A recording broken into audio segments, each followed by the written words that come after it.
My name is Tony. Hello, my name is Jay. And hey there everyone, my name is James Pollock. I'll be your public speaker today. I would first like to thank everybody for coming out. Tony, who is 53 years old, and Jay, who is 56 years old. Today, for this speech, first I'm going to have everybody close their eyes. And now I want you to imagine a world where your favorite beaches are covered in trash, coral reefs are no longer vibrant in colors, and seafood is so outrageously priced that it is no longer available to the average consumer. Now I want you to open your eyes and realize that how this is not such a far off concept, and we run the risk of doing this, or running the risk of losing our ecosystems like these every day because of the amount of pollutants and acidifications that we put into our oceans today. That is why in this speech I want to convey the message of why the conservations of our oceans should become a global priority in safeguarding countless communities and economies across the web. I know you're probably thinking to yourself, why should I trust this guy and what he has to say? As someone who is passionate and is pursuing a degree in marine resource management and ecology, it has enabled me to go out and find the acquired sources and articles like from NASA, from the ESCO, and from the National Atmospheric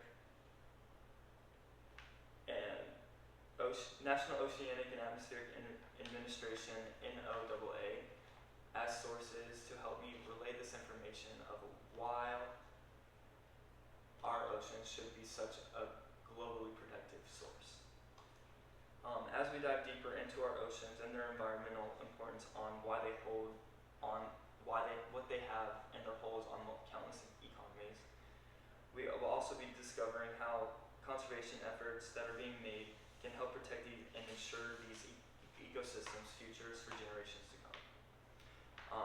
To begin, I would like to highlight on how oceans cover about 70% of the Earth's planet's surface, and how they redistribute the heat that is sent from half of the world back into the equators and climates across the poles of Earth.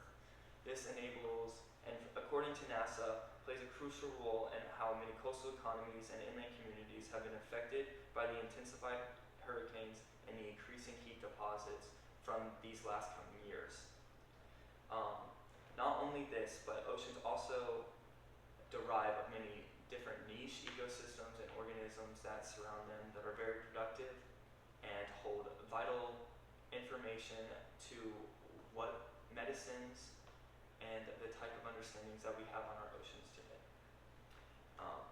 As time has continued and a steady decline in production and activity has continued with the abundance of ocean acidification coming into play with added CO2s into our water, overfishing, and the abuse of recreational tourism has allowed for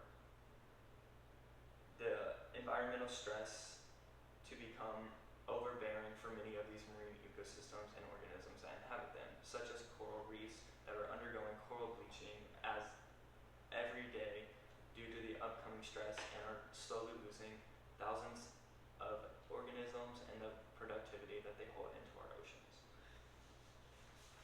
While the environmental effects can be detrimental, the economical effects are just as detrimental. According to the NOAA, the U.S. oceans economy produces 282 billion in goods and services alone in the world, while also surveying 3 million people jobs in the ocean and seafood industry alone.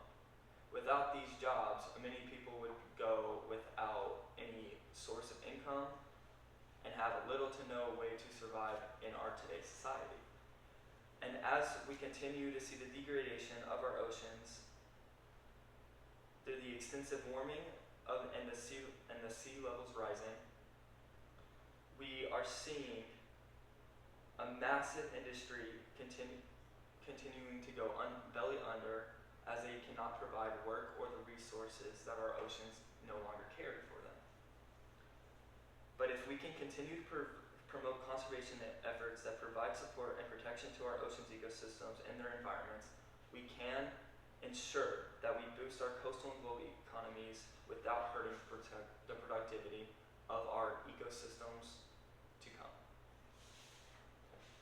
As we know, the dangerous impacts of the loss of our oceans through economic collapse and environmental degradation are very detrimental to us as a society.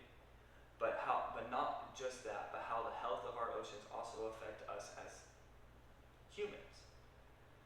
Oceans, as we know it, 70% contain about 70% of the world's entire surface area. So, with that, UNESCO did a research finding that about a quarter of the oceans collect and distribute the carbon dioxide off the planet's surface in the world, which is almost the same in the importance that we hold to trees. The polluting of our oceans waters and becoming more acidic and putting these higher levels of pollutants into our waters has allowed for microplastics in our foods and our resources to become more abundant over these last couple of years due to these. If we aim to further protect our oceans, we need to come together in order to conserve our oceans. This would ensure that we are able to breathe cleaner air, we are free from contaminants within our food, and that we are able to live in a better and more sustained climate. And to finish off my speech, I would like to find better ways that we can conserve our oceans and learn from the impacts that climate change can lead to economic and health consequences that could provide critical to human life on Earth. As the importance of conservation efforts that are being made on our oceans are essential to both marine life and our lives down the road, it is also essential to understand how the ocean connects each one of us, but how we can reduce the plastics going into our oceans, stop the harmful fishing practices, and protect marine ecosystems. There will be a hope for the future generations to enjoy our oceans.